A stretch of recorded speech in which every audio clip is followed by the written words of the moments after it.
Digital privacy آپ کا on line وجود خطرے میں ہے۔ السلام علیکم، ڈیجیٹل شیلڈ نیٹ ورک کی خصوصی بلیٹن میں خوش آمدید۔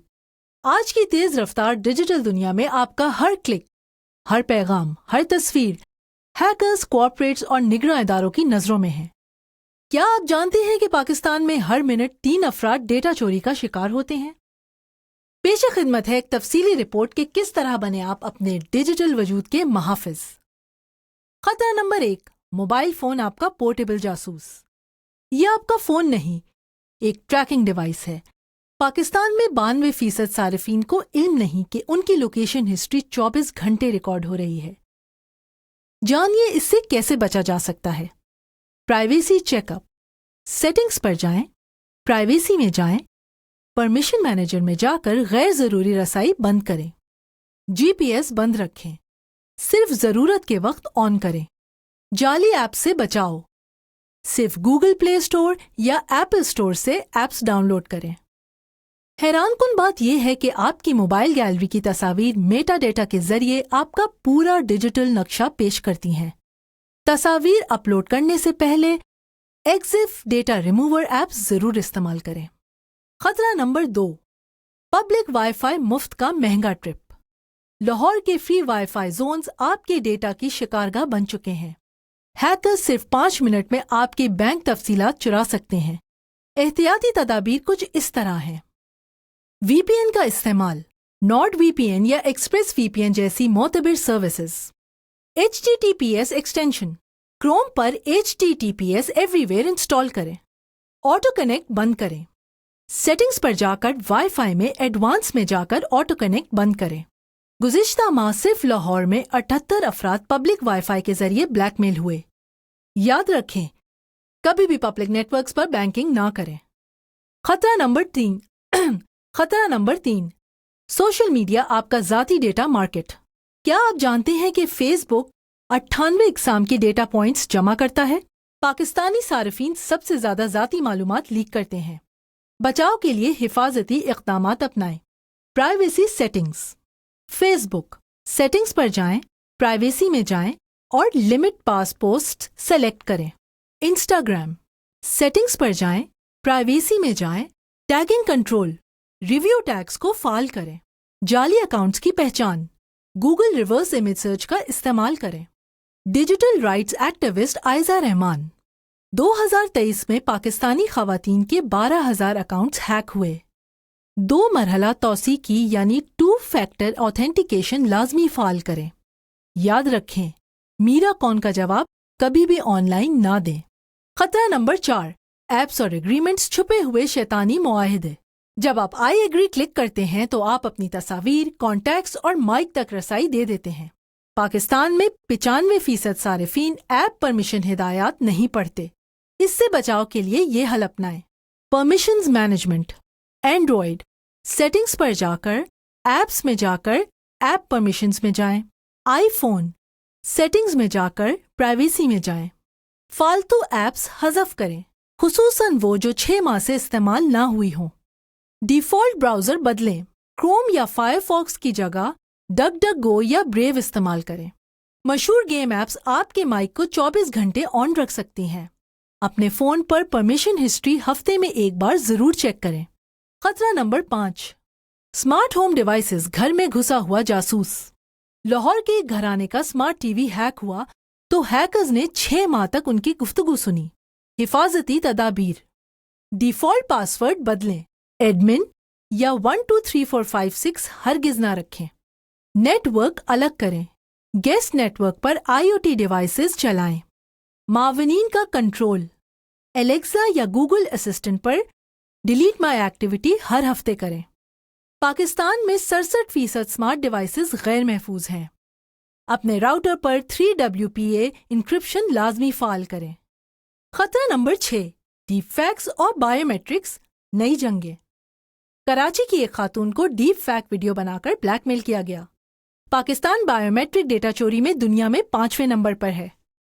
خود کو محفوظ رکھنے کے اقدامات، بائیو میٹرک شیئرنگ صرف سرکاری اداروں کو دے۔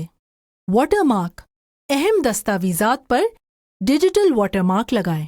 Deep fake detection, Microsoft video authenticator استعمال کریں۔ نادرا کا بائیومیٹرک ڈیٹا 100% محفوظ ہے، لیکن نجی کمپنیوں کو شناختی کارڈ کی کاپی دیتے وقت فار ویریفیکیشن اونلی ضرور لکھیں۔ خصوصی ٹپس، بچوں کی ڈیجیٹل پرائیویسی۔ پاکستان میں ہر تیسرا بچہ آن لائن ہراسانی کا شکار ہے۔ والدین کے لیے چند اہم اصول: parental control, Google Family Link یا Apple screen time. Privacy education, بچوں کو سمجھائیں کہ کیا شیئر نہیں کرنا۔ گیم سیٹنگز، روبولاکس یا مائنڈ کرافٹ میں چیٹ بند رکھیں۔ بچوں کے فونز پر لوکیشن شیئرنگ ہمیشہ بند رکھیں۔ یاد رکھیں، بچے کی تصویر پوسٹ کرنا اس کا ڈیجیٹل فٹ پرنٹ چوری کرنا ہے۔ یہ 60 ٹولز آپ کی پرائیویسی کو فوجی سطح کی حفاظت دیں گے۔ احتیاطی تدابیر کچھ اس طرح ہیں۔ وی پی این کا استعمال، نارڈ وی پی این یا ایکسپریس وی پی این جیسی معتبر services. HTTPS extension, Chrome per HTTPS every where install کریں۔ آٹو کنیکٹ بند کریں۔ سیٹنگز پر جا کر وائی فائی میں ایڈوانس میں جا کر آٹو کنیکٹ بند کریں۔ گزشتہ ماہ صرف لاہور میں 78 افراد پبلک وائی فائی کے ذریعے بلیک میل ہوئے۔ یاد رکھیں، کبھی بھی پبلک نیٹ ورکس پر بینکنگ نہ کریں۔ خطرہ نمبر 3، سوشل میڈیا آپ کا ذاتی ڈیٹا مارکیٹ۔ کیا آپ جانتے ہیں کہ فیس بک 98 اقسام کی ڈیٹا پوائنٹس جمع کرتا ہے؟ پاکستانی صارفین سب سے زیادہ ذاتی معلومات لیک کرتے ہیں۔ بچاؤ کے لیے حفاظتی اقدامات اپنائیں۔ پرائیویسی سیٹنگز، فیس بک سیٹنگز پر جائیں، پرائیویسی میں جائیں اور لمٹ پاس پوسٹ سیلیکٹ کریں۔ انسٹاگرام سیٹنگز پر جائیں، پرائیویسی میں جائیں، ٹیگنگ کنٹرول، ریویو ٹیگز کو فعال کریں۔ جعلی اکاؤنٹس کی پہچان، گوگل ریورس امیج سرچ کا استعمال کریں۔ ڈیجیٹل رائٹس ایکٹیوسٹ عائزہ رحمان، 2023 میں پاکستانی خواتین کے 12,000 اکاؤنٹس ہیک ہوئے۔ 2 مرحلہ توثیق کی یعنی 2 فیکٹر آتھینٹیکیشن لازمی فعال کریں۔ یاد رکھیں، میرا کون کا جواب کبھی بھی آن لائن نہ دیں۔ خطرہ نمبر 4، ایپس اور ایگریمنٹس چھپے ہوئے شیطانی معاہدے۔ جب آپ آئی ایگری کلک کرتے ہیں تو آپ اپنی تصاویر، کانٹیکٹس اور مائک تک رسائی دے دیتے ہیں۔ پاکستان میں 95% صارفین ایپ پرمیشن ہدایات نہیں پڑھتے۔ اس سے بچاؤ کے لیے یہ حل اپنائیں۔ پرمیشنز مینجمنٹ، اینڈرائیڈ سیٹنگز پر جا کر ایپس میں جا کر ایپ پرمیشنز میں جائیں۔ آئی فون سیٹنگز میں جا کر پرائیویسی میں جائیں۔ فالتو ایپس حذف کریں، خصوصاً وہ جو 6 ماہ سے استعمال نہ ہوئی ہوں۔ ڈیفالٹ براؤزر بدلیں، کروم یا فائر فاکس کی جگہ ڈک ڈک گو یا بریو استعمال کریں۔ مشہور گیم ایپس آپ کے مائک کو 24 گھنٹے آن رکھ سکتی ہیں۔ اپنے فون پر پرمیشن ہسٹری ہفتے میں ایک بار ضرور چیک کریں۔ خطرہ نمبر 5، اسمارٹ ہوم ڈیوائسز گھر میں گھسا ہوا جاسوس۔ لاہور کے ایک گھرانے کا اسمارٹ ٹی وی ہیک ہوا تو ہیکرز نے 6 ماہ تک ان کی گفتگو سنی۔ حفاظتی تدابیر، ڈیفالٹ پاس ورڈ بدلیں، ایڈمن یا 123456 ہرگز نہ رکھیں۔ نیٹ ورک الگ کریں، گیسٹ نیٹ ورک پر IoT ڈیوائسز چلائیں۔ معاونین کا کنٹرول، الیکسا یا گوگل اسسٹنٹ پر ڈیلیٹ مائی ایکٹیویٹی ہر ہفتے کریں۔ پاکستان میں 67% اسمارٹ ڈیوائسز غیر محفوظ ہیں۔ اپنے راؤٹر پر 3WPA انکرپشن لازمی فعال کریں۔ خطرہ نمبر 6، ڈیپ فیکس اور بائیو میٹرکس نئی جنگیں۔ کراچی کی ایک خاتون کو ڈیپ فیک ویڈیو بنا کر بلیک میل کیا گیا۔ پاکستان بائیو میٹرک ڈیٹا چوری میں دنیا میں 5ویں نمبر پر ہے۔ خود کو محفوظ رکھنے کے اقدامات، بائیو میٹرک شیئرنگ صرف سرکاری اداروں کو دے۔ واٹر مارک، اہم دستاویزات پر ڈیجیٹل واٹر مارک لگائیں۔ Deep fake detection, Microsoft video authenticator استعمال کریں۔ نادرا کا بائیو میٹرک ڈیٹا 100% محفوظ ہے، لیکن نجی کمپنیوں کو شناختی کارڈ کی کاپی دیتے وقت فار ویریفیکیشن اونلی ضرور لکھیں۔ خصوصی ٹپس، بچوں کی ڈیجیٹل پرائیویسی۔ پاکستان میں ہر تیسرا بچہ آن لائن ہراسانی کا شکار ہے۔ والدین کے لیے چند اہم اصول: parental control, Google Family Link یا Apple screen time. Privacy education, بچوں کو سمجھائیں کہ کیا شیئر نہیں کرنا۔ گیم سیٹنگز، روبولاکس یا مائنڈ کرافٹ میں چیٹ بند رکھیں۔ بچوں کے فونز پر لوکیشن شیئرنگ ہمیشہ بند رکھیں۔ یاد رکھیں، بچے کی تصویر پوسٹ کرنا اس کا ڈیجیٹل فٹ پرنٹ چوری کرنا ہے۔ یہ 60 ٹولز آپ کی پرائیویسی کو فوجی سطح کی حفاظت دیں گے۔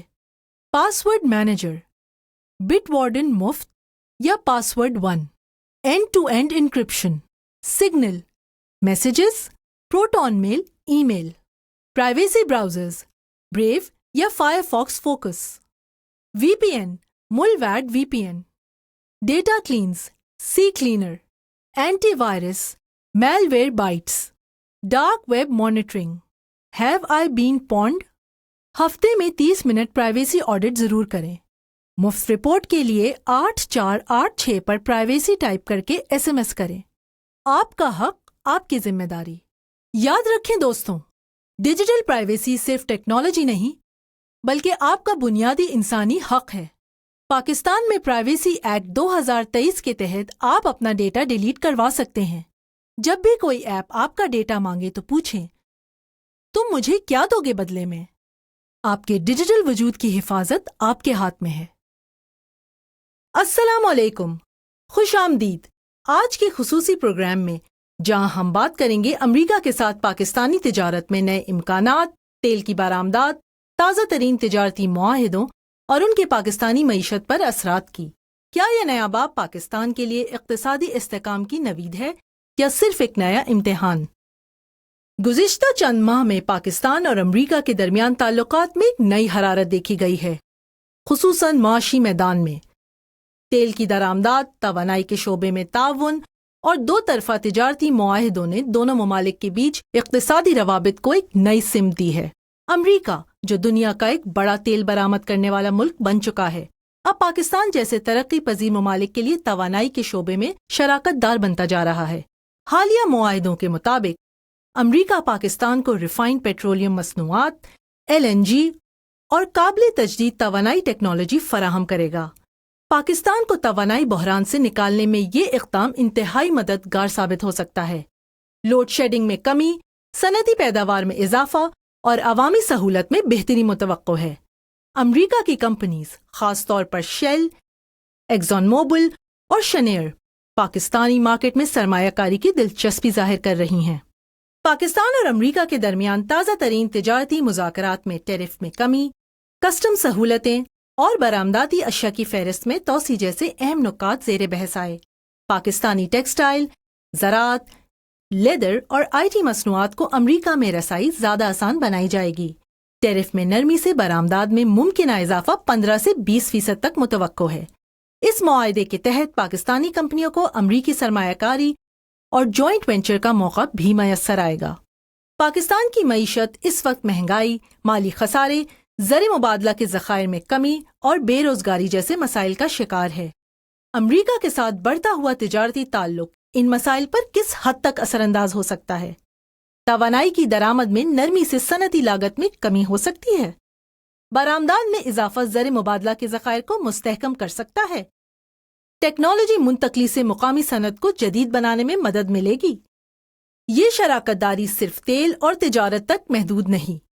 امریکہ پاکستان میں نئی صنعتیں متعارف کرنے پر غور کر رہا ہے، جن میں شامل ہیں green energy sector, solar, wind, biofuel, IT and software development, food processing.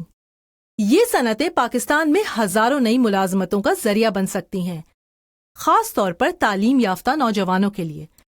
لیکن ہر موقع کے ساتھ چیلنجز بھی آتے ہیں۔ پاکستان کو اگر واقعی اس شراکت سے فائدہ اٹھانا ہے تو اسے کچھ بنیادی مسائل پر فوری توجہ دینا ہوگی۔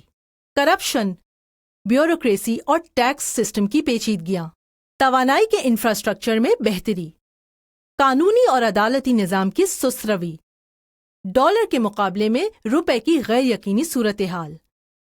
یہ چیلنجز غیر ملکی سرمایہ کاروں کے لیے رکاوٹ بن سکتے ہیں اور حکومت کو فوری اصلاحات کی ضرورت ہے۔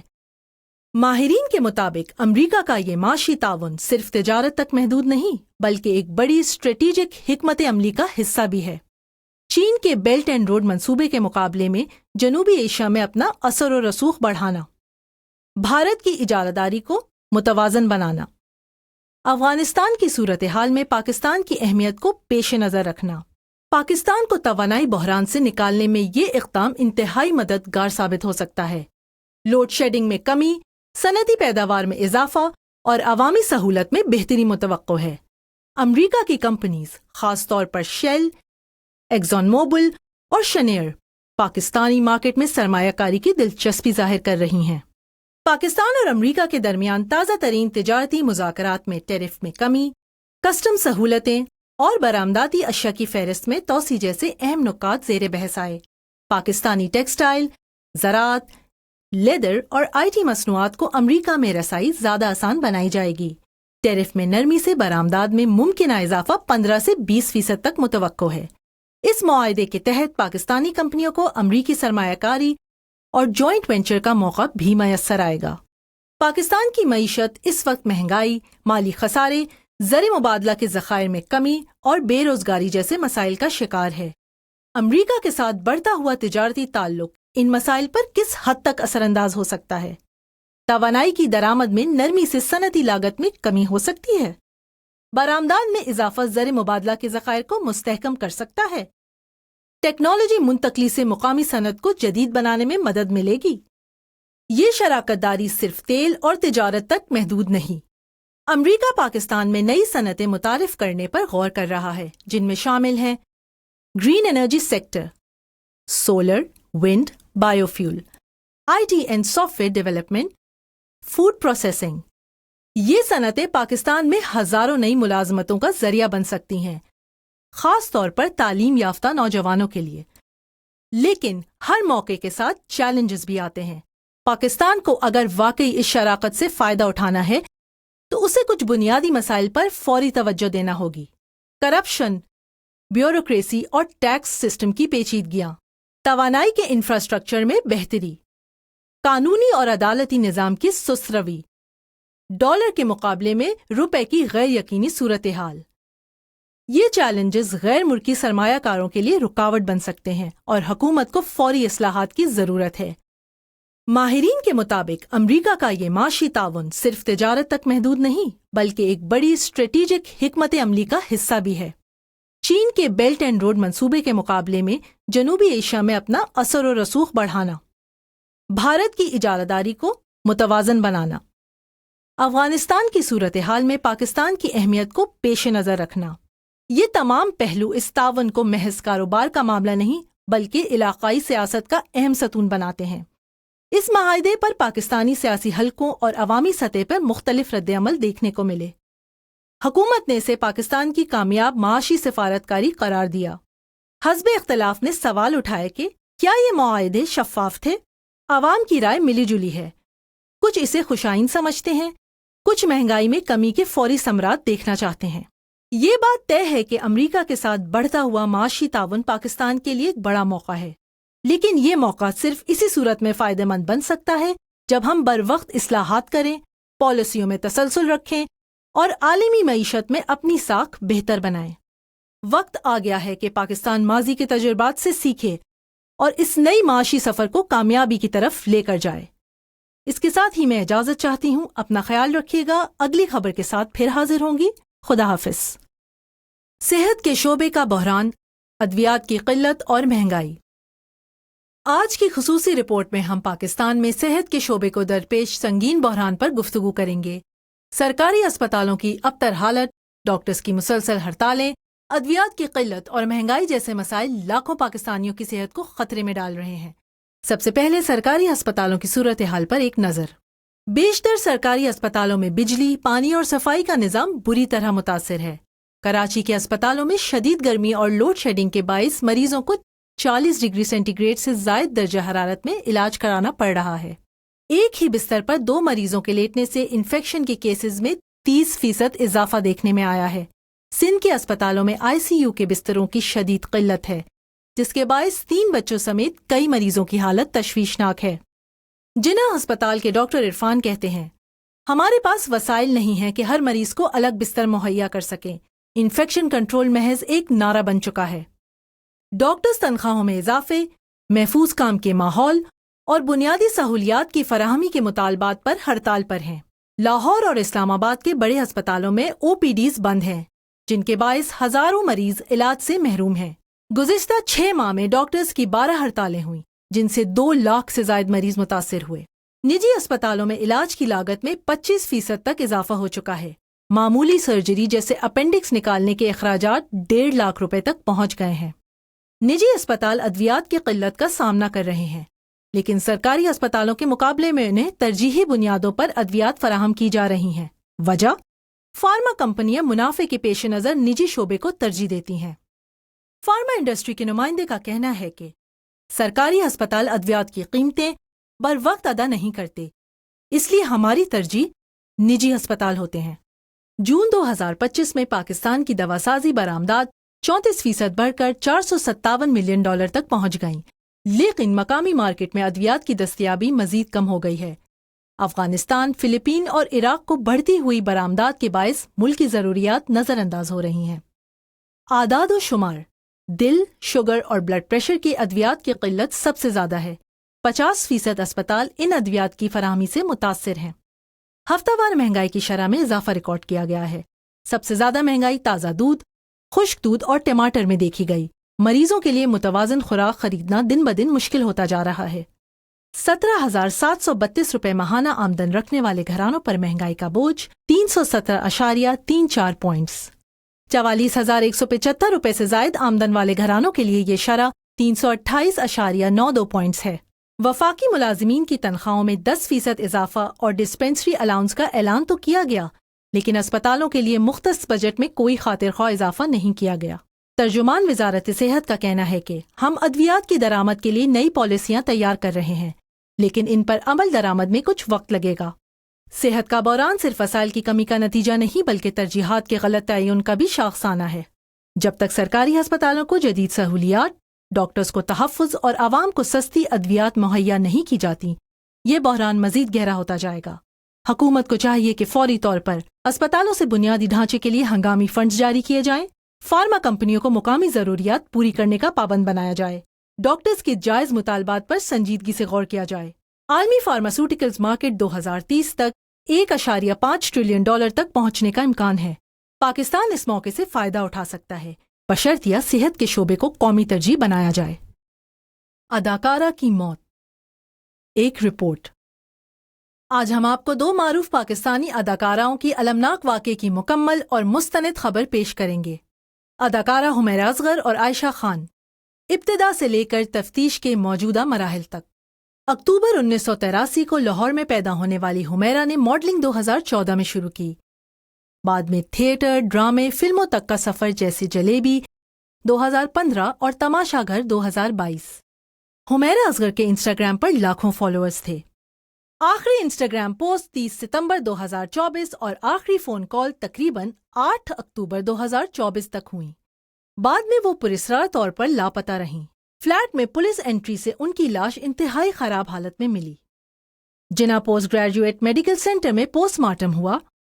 موت کا سبب طے کرنا مشکل تھا۔ ڈیجیٹل شواہد اور فون ڈیٹا سے معلوم ہوتا ہے کہ موت تقریباً 7 یا 8 اکتوبر 2024 کو ہوئی۔ پولیس نے موبائل فونز، لیپ ٹاپ، مالی ریکارڈز برآمد کیے۔ پولیس فون چیٹ لاگز اور بینک ٹرانزیکشنز کا جائزہ لے رہی ہے۔ عدالت میں شہری شاہزیب سہیل کی جانب سے دائر کردہ پیٹیشن میں موت کو قتل کے زمرے میں شامل کرنے کی درخواست کی گئی، جس پر عدالت نے پولیس کو شواہد مکمل کرنے کا حکم دیا۔ انسٹاگرام پر فنکاروں اور مداحوں کی بڑی تعداد نے تعزیت کی۔ اس سانحے نے پاکستان میں ذہنی صحت، تنہائی اور فنکاروں کے سماجی کنیکشنز پر نئی بحث چھیڑ دی۔ پولیس کے شواہد جمع کرنے اور عدالت کی ہدایات کے تحت کیس آگے بڑھ رہا ہے۔ عائشہ خان، تنہائی میں انتہا کا صدمہ، ایک رپورٹ۔ عائشہ خان جنوری 1941 میں پیدا ہوئی۔ 1960 کی دہائی میں ریڈیو پاکستان سے فنی سفر کا آغاز کیا۔ انہوں نے پاکستان ٹیلی ویژن کے ڈراموں افشاں، عروسہ اور فیملی 93 وغیرہ میں اہم کردار ادا کیے۔ وہ معروف اداکارہ خالدہ ریاست کی بڑی بہن تھی اور ان کا کیریئر تقریباً 4 دہائیوں پر محیط تھا۔ جون 2025 میں کراچی کے علاقے گلشن اقبال بلاک 7 میں رہائش پذیر اداکار عائشہ خان کی موت ہوئی۔ شدید بدبو کے باعث پڑوسیوں کی اطلاع پر پولیس فلیٹ کا دروازہ توڑ کر اندر داخل ہوئی۔ پولیس نے ابتدائی طور پر اسے قدرتی موت قرار دیا۔ ممکنہ طور پر غسل خانے سے نکلتے ہوئے گر کر موت واقع ہوئی۔ موت کی تاریخ متعین نہیں کی گئی مگر جسم بہت خراب حالت میں ملا۔ تقریباً 1 ہفتہ پہلے موت واقع ہوئی تھی۔ اس سانحے کی وجہ سے پاکستان میں فنکاروں کی تنہائی میں رہائش اختیار کرنے اور معاشرتی بے حسی کی گفتگو میں اضافہ ہوا۔ تنہا رہنے والے فنکاروں کی لاپرواہی پر تبادلہ خیال بڑھا۔ فنکاروں اور مداحوں نے عائشہ خان کو خراج عقیدت پیش کیا اور ادبی حلقوں نے انہیں ایک خاموش وراثت قرار دیا۔ حمیرہ اصغر کیس میں پولیس قتل کی گہری تفتیش کر رہی ہے۔ عدالت نے پولیس کو پورے شواہد جمع کرنے کا حکم دیا ہے۔ عائشہ خان کیس میں تاحال موت کی صورتحال میں کوئی مشکوک زاویہ سامنے نہیں آیا، تاہم پوسٹ مارٹم ہونے کے بعد نتیجہ سامنے آ سکتا ہے۔ جیسے ہی کیس میں کوئی نئی پیش رفت سامنے آئے گی ہم آپ کو اپڈیٹ کریں گے۔ شکریہ۔ پاک بھارت جنگ، پاکستان اور بھارت کے درمیان جنگ، پہلگام دہشت گرد حملے کے بعد 10 روزہ بحران پر غیر یقینی خاموشی۔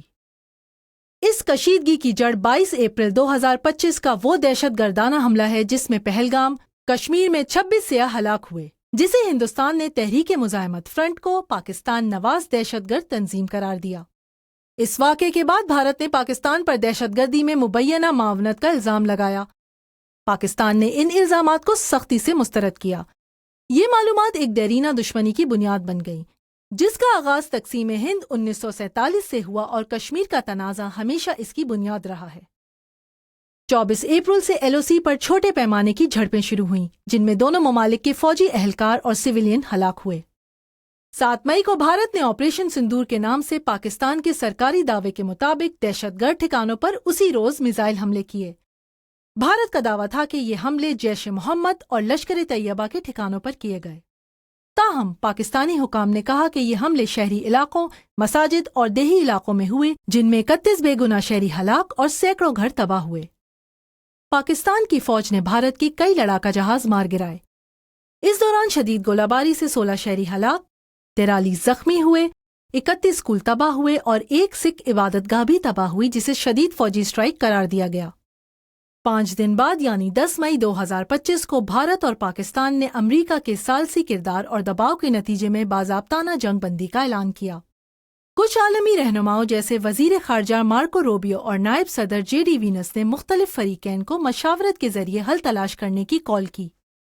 جنگ بندی کے دنوں تک متعدد رپورٹس آئیں کہ محدود خطرناک واقعات ابھی بھی کشمیر میں رونما ہو رہے ہیں۔ کچھ اطلاعات نے شک ظاہر کیا ہے کہ مشرقی کشمیر میں دھماکوں کی آوازیں بھی سنائی دیں۔ وزیر اعظم نریندر مودی نے عوام سے مخاطب ہو کر کہا کہ بھارت نے 100 سے زائد دہشت گردوں کو ہلاک کیا اور کہا کہ اب پاکستان کے اقدامات پر سخت نگرانی ہوگی۔ انہوں نے اعلان کیا کہ کسی بھی مذاکرات کا محور دہشت گردی اور جموں و کشمیر کا تنازع ہوگا۔ وزیر داخلہ امت شاہ نے پارلیمان میں بتایا کہ 3 پاکستانی نژاد اکثریت پسند ہلاک کر دیے گئے ہیں، جنہیں پہلگام حملے میں شامل قرار دیا گیا۔ گولیوں کے نمونے اور پاکستانی شناختی کارڈز کے ثبوت کے حوالے سے یہ دعویٰ کیا گیا کہ وہ لشکر طیبہ سے منسلک ہیں۔ گولیوں کے نمونے اور پاکستانی شناختی کارڈز کے ثبوت کے حوالے سے یہ دعویٰ کیا گیا کہ وہ لشکر طیبہ سے منسلک تھے۔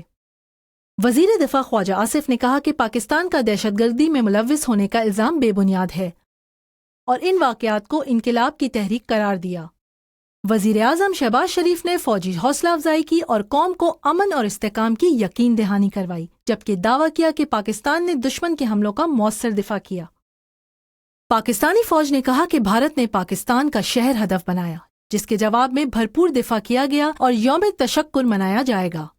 اقوام متحدہ نے دونوں ملکوں پر زور دیا ہے کہ وہ زیادہ سے زیادہ احتیاط اور شفافیت کا مظاہرہ کریں اور فوجی اتحاد کی جگہ سفارتی مذاکرات کو ترجیح دیں۔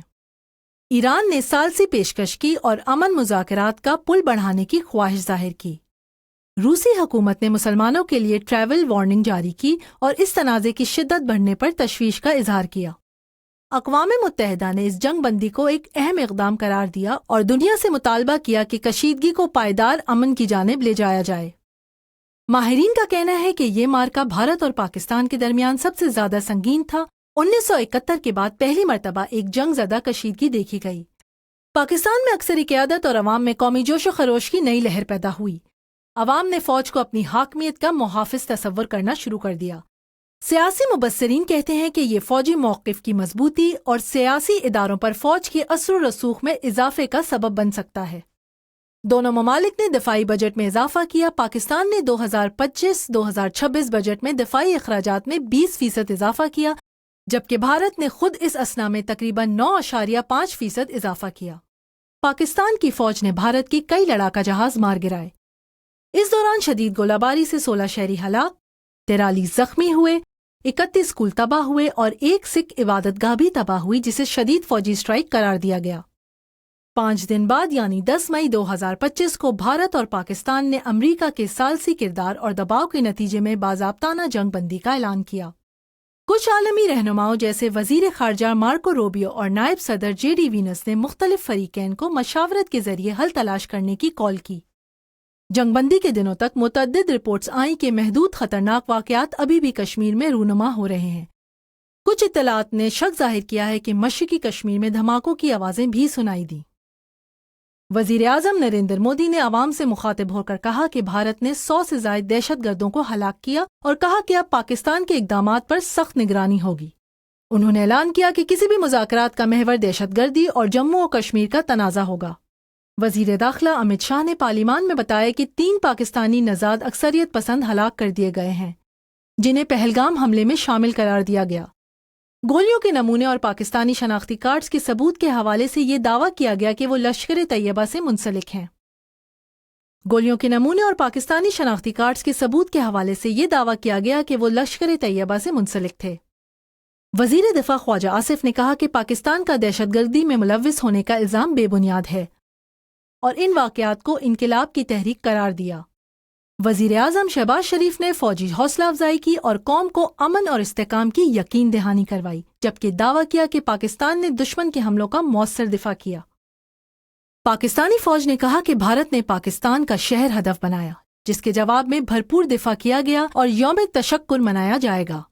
اقوام متحدہ نے دونوں ملکوں پر زور دیا ہے کہ وہ زیادہ سے زیادہ احتیاط اور شفافیت کا مظاہرہ کریں اور فوجی اتحاد کی جگہ سفارتی مذاکرات کو ترجیح دیں۔ ایران نے ثالثی پیشکش کی اور امن مذاکرات کا پل بڑھانے کی خواہش ظاہر کی۔ روسی حکومت نے مسلمانوں کے لیے ٹریول وارننگ جاری کی اور اس تنازع کی شدت بڑھنے پر تشویش کا اظہار کیا۔ اقوام متحدہ نے اس جنگ بندی کو ایک اہم اقدام قرار دیا اور دنیا سے مطالبہ کیا کہ کشیدگی کو پائیدار امن کی جانب لے جایا جائے۔ ماہرین کا کہنا ہے کہ یہ معرکہ بھارت اور پاکستان کے درمیان سب سے زیادہ سنگین تھا۔ 1971 کے بعد پہلی مرتبہ ایک جنگ زدہ کشیدگی دیکھی گئی۔ پاکستان میں اکثر قیادت اور عوام میں قومی جوش و خروش کی نئی لہر پیدا ہوئی۔ عوام نے فوج کو اپنی حاکمیت کا محافظ تصور کرنا شروع کر دیا۔ سیاسی مبصرین کہتے ہیں کہ یہ فوجی موقف کی مضبوطی اور سیاسی اداروں پر فوج کے اثر و رسوخ میں اضافے کا سبب بن سکتا ہے۔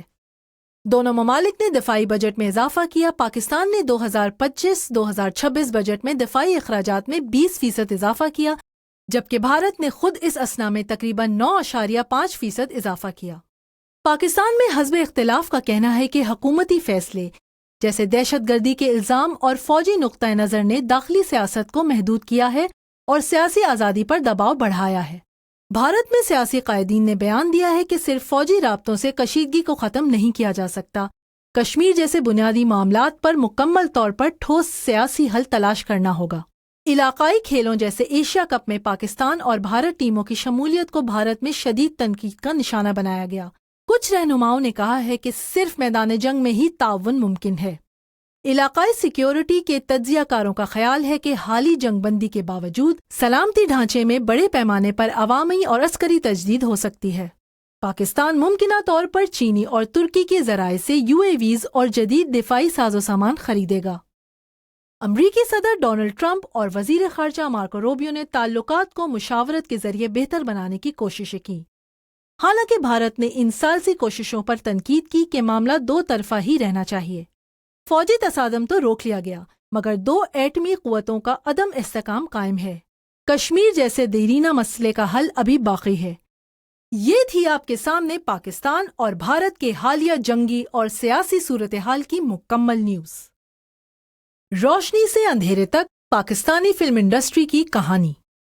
آج ہم آپ کو لیے چلتے ہیں ایک ایسی دنیا کی سیر پر جو کبھی روشنیوں، رنگوں اور ترانوں سے جگمگاتی تھی، مگر وقت کی گرد، سیاسی اتار چڑھاؤ جیسی سماجی تبدیلیوں نے ماند کر دیا۔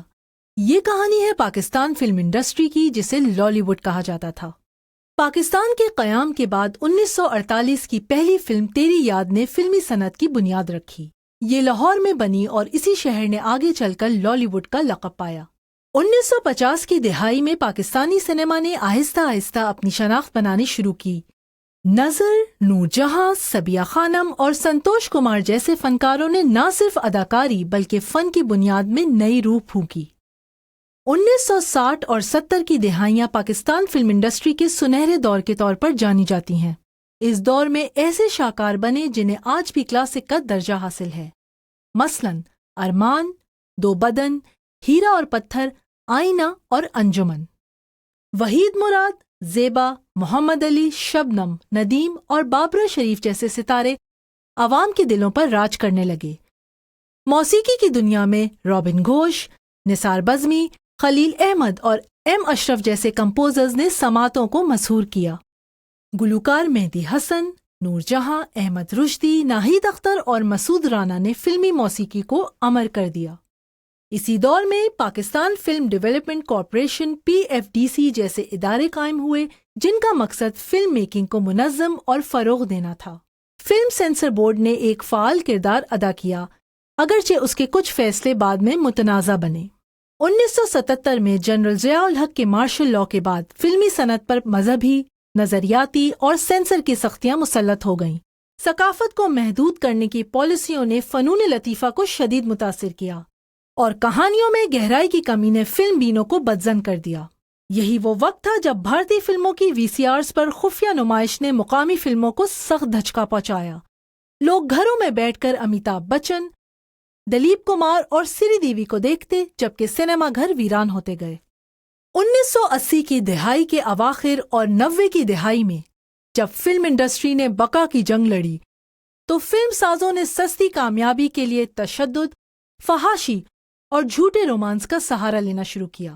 سلطان راہی اور مصطفیٰ قریشی جیسے اداکاروں کی پنجابی فلمیں تو ہٹ ہوئیں لیکن اردو فلمیں زوال کا شکار ہو گئیں۔ ماں دے لال، چوروں کا بادشاہ، ویشی جٹ اور بازیگر جیسی فلموں نے گلیمر تو دیا مگر سنجیدہ ناظرین کو کھو دیا۔ کہانی، مکالمہ، اداکاری اور ہدایت کاری سب متاثر ہونے لگے۔ پرانے سینما گھر یا تو بند ہو گئے یا شادی ہالوں میں تبدیل ہو گئے۔ نہ کوئی جدید پروجیکشن سسٹم تھا، نہ آرام دہ نشستیں اور نہ ہی فیملی کے لیے سازگار ماحول۔ انٹرنیٹ اور کیبل کے پھیلاؤ نے فلم دیکھنے کا انداز بدل دیا مگر پاکستانی فلم انڈسٹری اس ڈیجیٹل انقلاب کا حصہ نہ بن سکی۔ 2007 کے بعد حالات بدلنے لگے۔ خدا کے لیے جیسی فلم نے نئی راہیں کھولیں۔ شعیب منصور، بلال لاشاری، سرمد کھوسٹ اور عاصم رضا جیسے ہدایت کار میدان میں آئے۔ بول، وار، میں ہوں شاہد آفریدی، ہو من جہاں اور پرواز ہے جنون جیسی فلموں نے نوجوان نسل کو سینما کی طرف دوبارہ راغب کیا۔ ڈیجیٹل ٹیکنالوجی نے پروڈکشن کے معیار کو بہتر بنایا۔ سینما گھروں کی جدید بحالی نے خاندانی تفریح کو ممکن بنایا۔ نیو پلیکس، سینے پیکس اور ایٹریم جیسے ملٹی پلیکس نے کراچی، لاہور اور اسلام آباد میں ایک نئی فلمی ثقافت کو جنم دیا۔ اگرچہ فلمیں بننے لگیں مگر ان کی تعداد اور میعاد اب بھی عالمی یا بھارتی سینما سے پیچھے ہیں۔ کہانی نگاری، اسکرپٹ رائٹنگ اور فکری گہرائی کی کمی آج بھی پاکستانی فلموں کا مسئلہ ہے۔ حکومتی سرپرستی، سرمایہ کاری اور فلمی تعلیم کا فقدان بھی انڈسٹری کو سست روی کا شکار رکھے ہوئے ہے۔ 1960 اور 70 کی دہائیاں پاکستان فلم انڈسٹری کے سنہرے دور کے طور پر جانی جاتی ہیں۔ اس دور میں ایسے شاہکار بنے جنہیں آج بھی کلاسک کا درجہ حاصل ہے، مثلاً ارمان، دو بدن، ہیرا اور پتھر، آئینہ اور انجمن۔ وحید مراد، زیبا، محمد علی، شبنم، ندیم اور بابرہ شریف جیسے ستارے عوام کے دلوں پر راج کرنے لگے۔ موسیقی کی دنیا میں رابن گھوش، نثار بزمی، خلیل احمد اور ایم اشرف جیسے کمپوزرز نے سماعتوں کو مسحور کیا۔ گلوکار مہدی حسن، نور جہاں، احمد رشدی، ناہید اختر اور مسعود رانا نے فلمی موسیقی کو امر کر دیا۔ اسی دور میں Pakistan film development corporation PFDC جیسے ادارے قائم ہوئے جن کا مقصد فلم میکنگ کو منظم اور فروغ دینا تھا۔ فلم سینسر بورڈ نے ایک فعال کردار ادا کیا، اگرچہ اس کے کچھ فیصلے بعد میں متنازع بنے۔ 1977 میں جنرل ضیاء الحق کے مارشل لاء کے بعد فلمی صنعت پر مذہبی، نظریاتی اور سینسر کی سختیاں مسلط ہو گئیں۔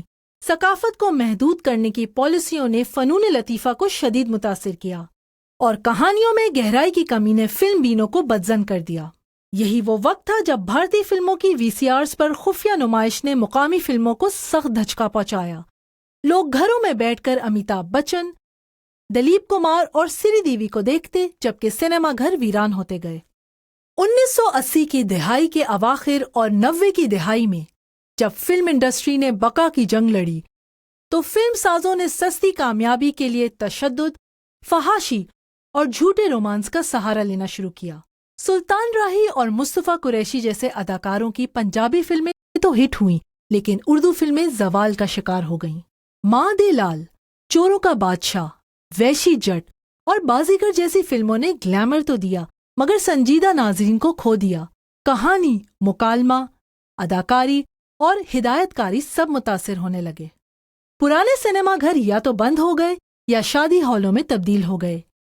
نہ کوئی جدید پروجیکشن سسٹم تھا، نہ آرام دہ نشستیں اور نہ ہی فیملی کے لیے سازگار ماحول۔ انٹرنیٹ اور کیبل کے پھیلاؤ نے فلم دیکھنے کا انداز بدل دیا، مگر پاکستانی فلم انڈسٹری اس ڈیجیٹل انقلاب کا حصہ نہ بن سکی۔ 2007 کے بعد حالات بدلنے لگے۔ خدا کے لیے جیسی فلم نے نئی راہیں کھولیں۔ شعیب منصور، بلال لاشاری، سرمد کھوسٹ اور عاصم رضا جیسے ہدایت کار میدان میں آئے۔ بول، وار، میں ہوں شاہد آفریدی، ہو من جہاں اور پرواز ہے جنون جیسی فلموں نے نوجوان نسل کو سینما کی طرف دوبارہ راغب کیا۔ ڈیجیٹل ٹیکنالوجی نے پروڈکشن کے معیار کو بہتر بنایا۔ سینما گھروں کی جدید بحالی نے خاندانی تفریح کو ممکن بنایا۔ نیو پلیکس، سینے پیکس اور ایٹریم جیسے ملٹی پلیکس نے کراچی، لاہور اور اسلام آباد میں ایک نئی فلمی ثقافت کو جنم دیا۔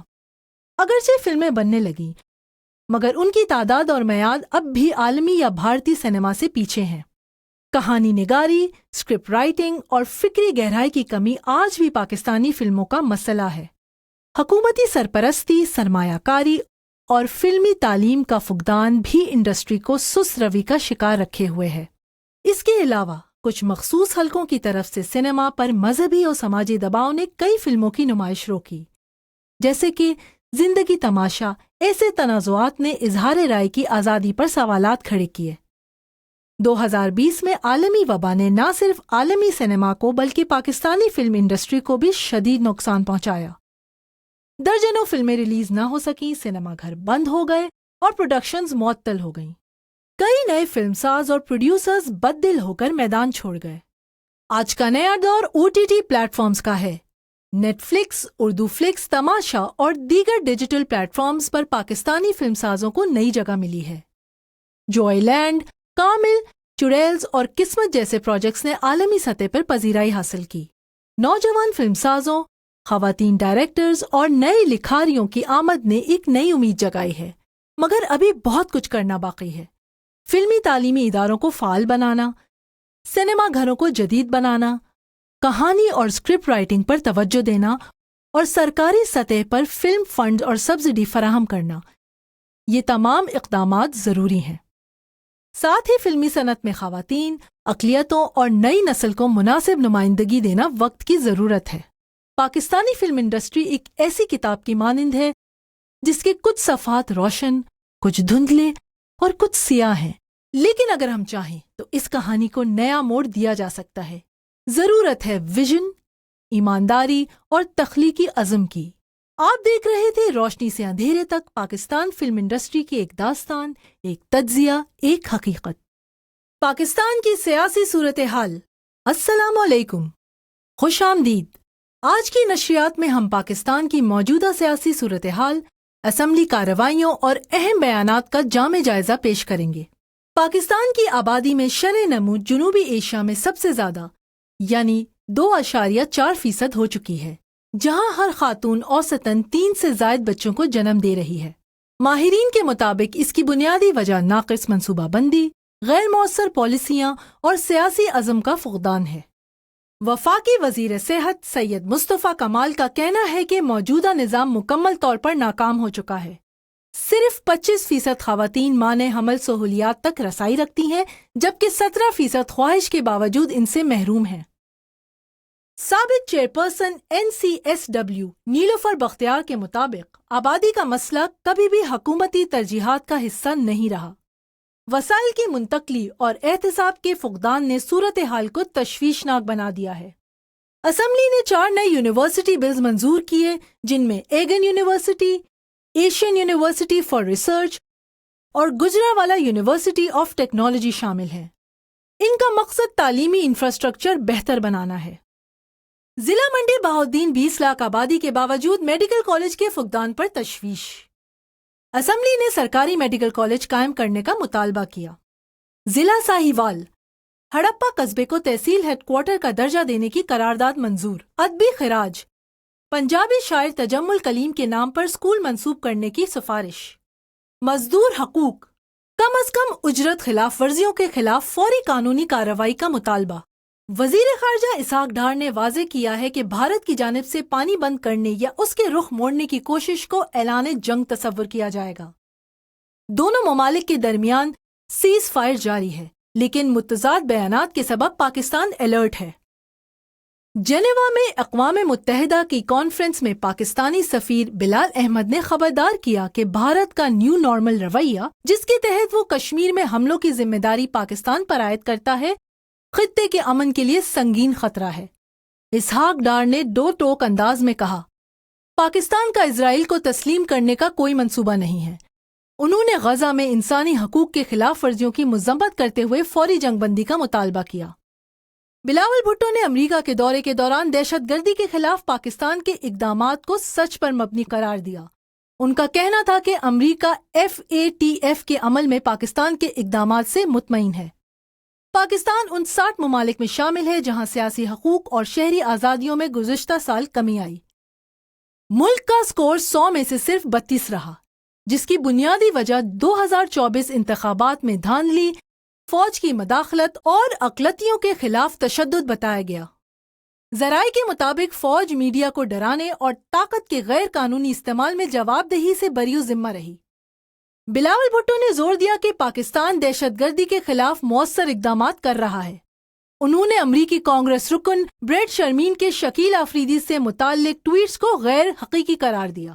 وزیر خارجہ اسحاق ڈار نے بین الاقوامی فورم پر پاکستان کے موقف کو مضبوط قرار دیتے ہوئے کہا ہے کہ خطے میں امن کے لیے پاک فوج پیش ہے۔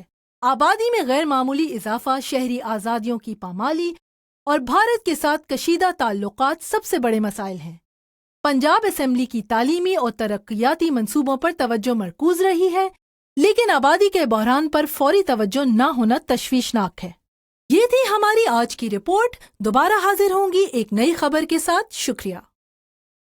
پاکستان میں نوجوانوں کی سیاسی شمولیت، خواب، حقیقت اور امید۔ پاکستان کی 64% آبادی 30 سال سے کم عمر نوجوانوں پر مشتمل ہے، جن میں سے 60% کا ماننا ہے کہ سیاسی قیادت ان کے مسائل کو نہیں سمجھتی۔ لیکن ایک حیرت انگیز حقیقت یہ بھی ہے کہ 54% نوجوان آج بھی سیاست میں دلچسپی رکھتے ہیں۔ آج ہم نوجوانوں کی سیاسی شمولیت کے 3 پہلوؤں پر بات کریں گے: طلبہ یونینز کی بحالی کی جدوجہد، سیاسی شعور کی بیداری، عملی سیاست میں درپیش رکاوٹیں۔ 1984 میں جنرل ضیاء الحق کے دور میں طلبہ یونینز پر پابندی عائد کی گئی، جس کا جواز کیمپس تشدد بتایا گیا۔ 1993 میں سپریم کورٹ نے باضابطہ طور پر اس پابندی کو جائز قرار دیا، جس کے بعد طلبہ تنظیمیں غیر فعال ہو گئیں۔ 2024-25 میں اسلامی جمعیت طلبہ اور دیگر رہنماؤں نے سپریم کورٹ میں اس پابندی کو چیلنج کیا۔ سپریم کورٹ کی آئینی بینچ نے وفاق اور صوبائی حکومتوں کو نوٹس جاری کیے اور قائد اعظم یونیورسٹی میں طلبہ یونین کے انتخابات کو پائلٹ پروجیکٹ کے طور پر منظور کیا۔ سندھ حکومت نے طلبہ یونینز کی بحالی کا بل منظور کیا، جس میں 7 تا 11 ارکان پر مشتمل غیر سیاسی یونینز کی تجویز دی گئی۔ جسٹس امین الدین خان سپریم کورٹ کا کہنا ہے کہ طلبہ یونین قیادت کی نرسری ہے، یہی لوگ آگے چل کر ملک چلاتے ہیں۔ سینئر صحافی افتخار احمد کا کہنا ہے کہ سیاسی جماعتوں کے پاس نوجوانوں، مزدوروں یا کسانوں کے لیے کوئی پروگرام موجود نہیں۔